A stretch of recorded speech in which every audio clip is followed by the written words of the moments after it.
Hey guys, do you like my new angle? I'm just trying things out. Hey guys, welcome to Imia B Rose, where you can find so many encouraging videos including faith videos, fashion, lifestyle, hair care and so much more. So definitely stay tuned and subscribe if you'd like to see more. Please get my new book, pre-order actually. It's coming out on the 11th of July, which is around the corner. Thank you guys so much for your support so far. You guys are amazing. It's available now to pre-order on Kindle, and you can also get it on my website imiabrose.com for the paperback. I'm really excited for my new book, Get Up, Do the Difficult Now and the So-Called Impossible Later.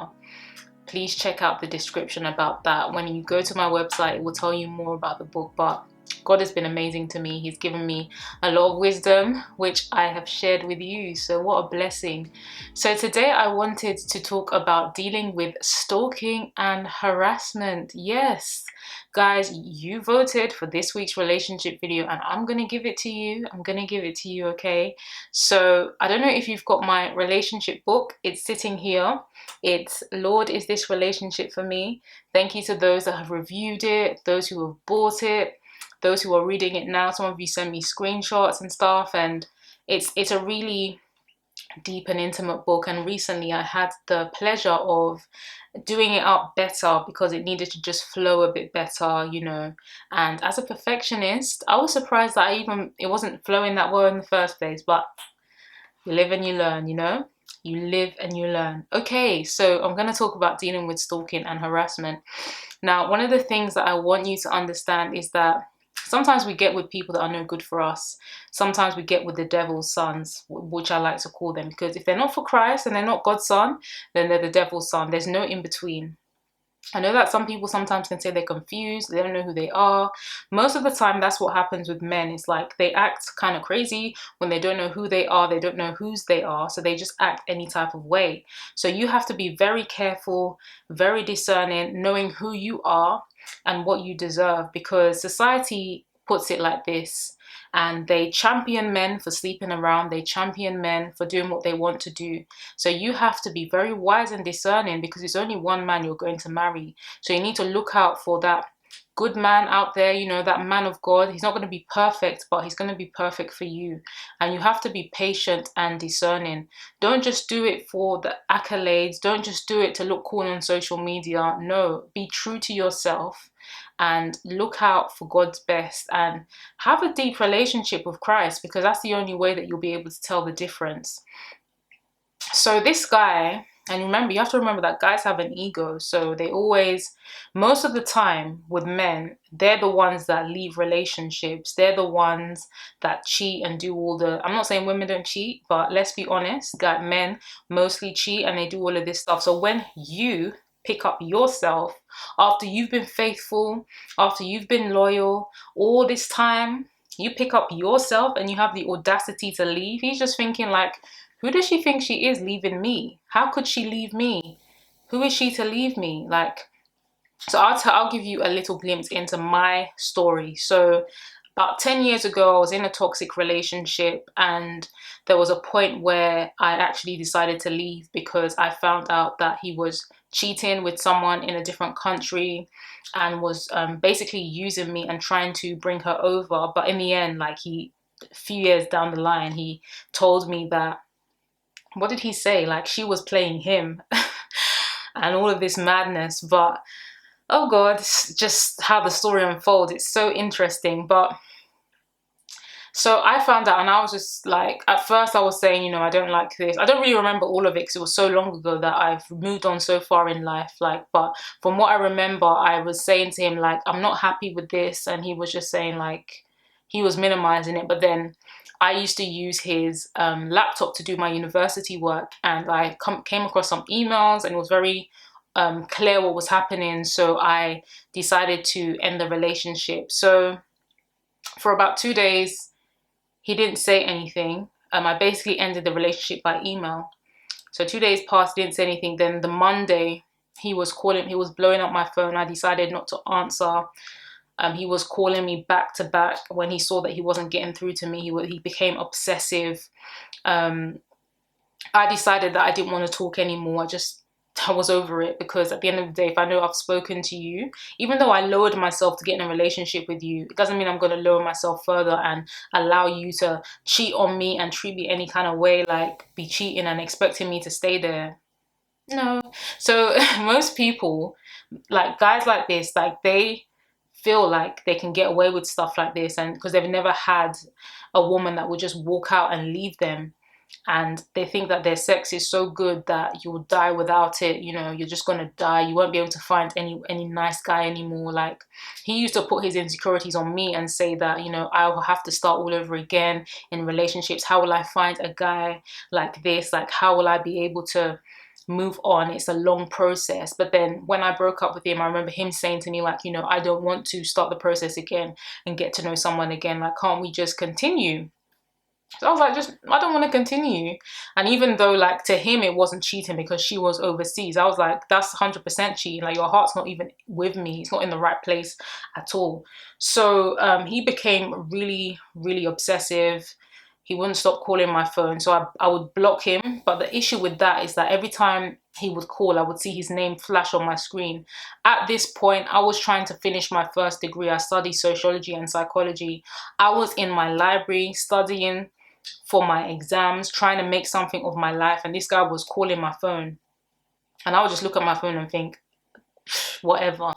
So he came to my house, because he used to come to like my mum's house, and we used to like hang out there, because I thought this was the person that I was going to end up marrying.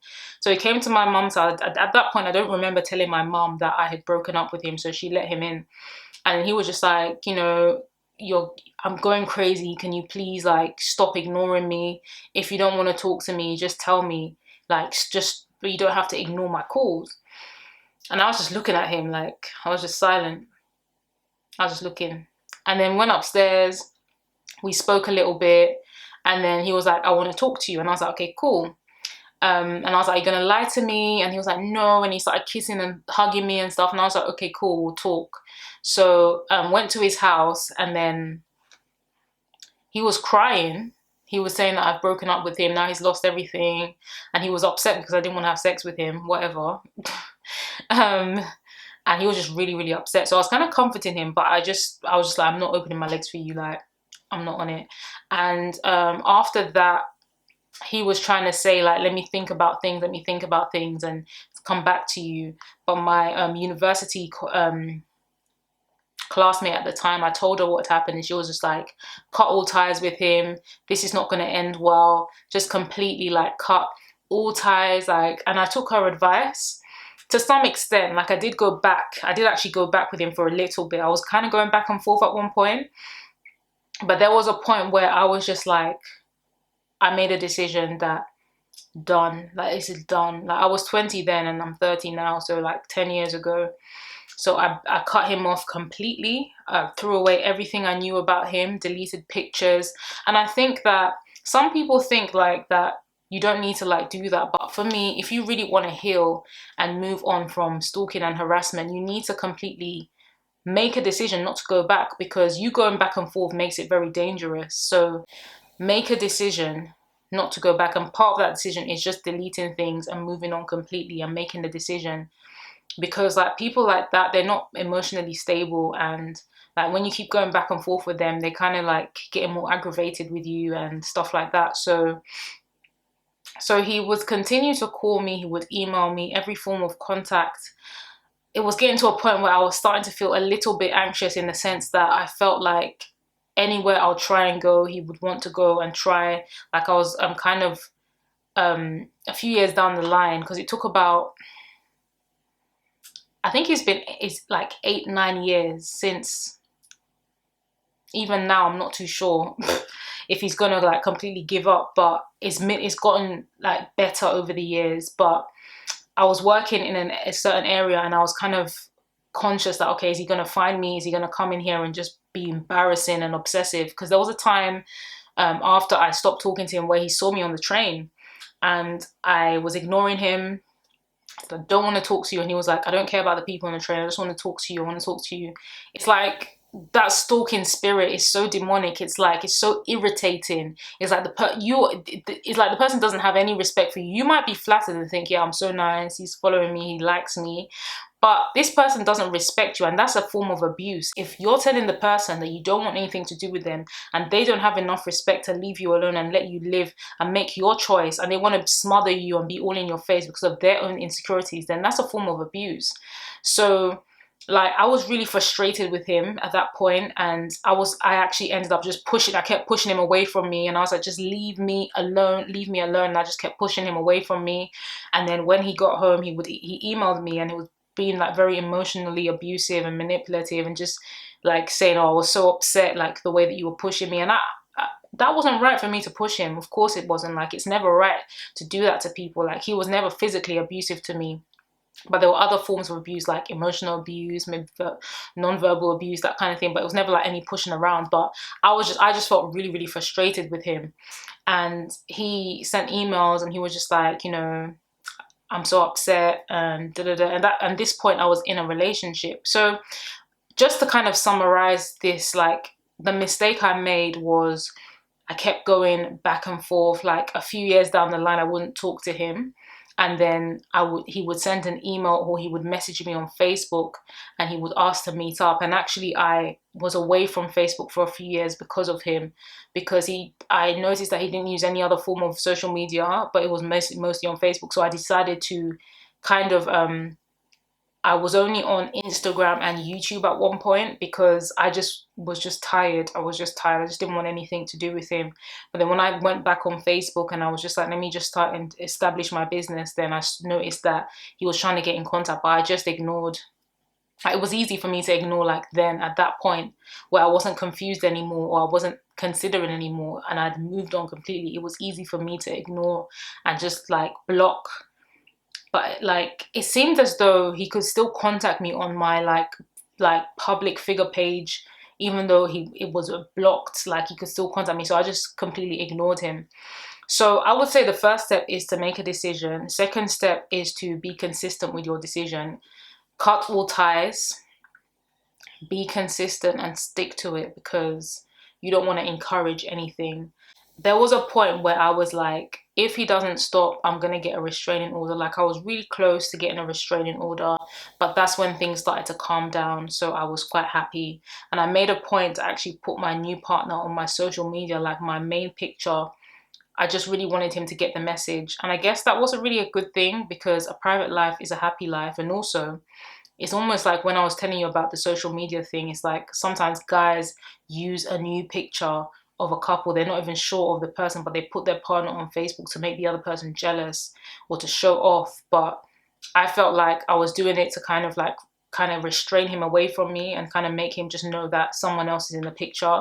But it's like, it wasn't 100% the right reasons. You know what I mean? Like, you put someone up there because you know that you're committed, not for any other reason, not to show off or anything. Like, you want to celebrate the person, and you know that you're 100% committed.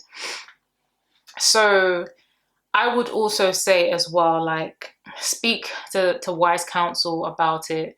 Make sure someone knows about it, and trust in the Lord that nothing will happen to you. No one's going to hurt you. God has got your back. Just make sure that you're not aggravating, or you're not kind of encouraging with like subliminal statuses on Facebook. If you're talking about him and he can see that he knows you're talking about him, or if you're making comments towards him, it's like you're kind of aggravating the situation. So when you shut everything down, you decide not to communicate, you block him, you delete pictures, you just wipe everything, and you focus on your relationship with God, then there's nothing for him to respond to, and eventually he will get tired. One of the things that my life coach at the time, shout out to Philip, that's the coach of life. One of the things he helped me with was I was like, do you know what, this guy, he's stalking me, I feel harassed, help me. And he said to me, like, tell him that you've forgiven him, and then I think he'll leave you alone. I just think it's a guilty conscience that he has. Just tell him that you've forgiven him. So I did that, but that didn't actually work. I mean, you can try it, because sometimes people just feel guilty, and they, you know, they just want to just have that closure with you and they get really obsessive. But the thing is as well is that you don't actually owe anyone anything. If you make a decision, like that's kind of like the whole power and control thing, is like they can't help but control you. If you make a decision that you want to move on, then that's your decision. So I'm just defining that the meaning of stalking is to pursue or approach stealthily. I would say like it's also forceful as well, like, but then harassment, it seems sounds more aggressive, like aggressive pressure or intimidation. And there were certain things that he would say to me as well, like that would be like passive aggressive, like, who are you going to be able to find again, or um why are you ignoring me? Like, it's just the way that he would say certain things, like as if he thought I was so low that I couldn't live without him, or I couldn't, But with the small strength that I had, the way I felt so heartbroken at the time, with the small strength I gathered up and the knowledge I had about God, I knew that he had my back, and I just held on to that. And I was like, I'm gonna do this without him. Like, I'm gonna live my life without him. I'm gonna be in a better situation without being treated like this. So I really hope that this has encouraged you. If you want to work one-on-one with your unique situation, then please email coaching@imiabirose.com. You can also go on my website, imiabirose.com, and you can like put a prayer request. Contact me on my socials as well if you want to chat. But apart from that, I hope that this blessed you. God bless you, and I will speak to you soon. Bye.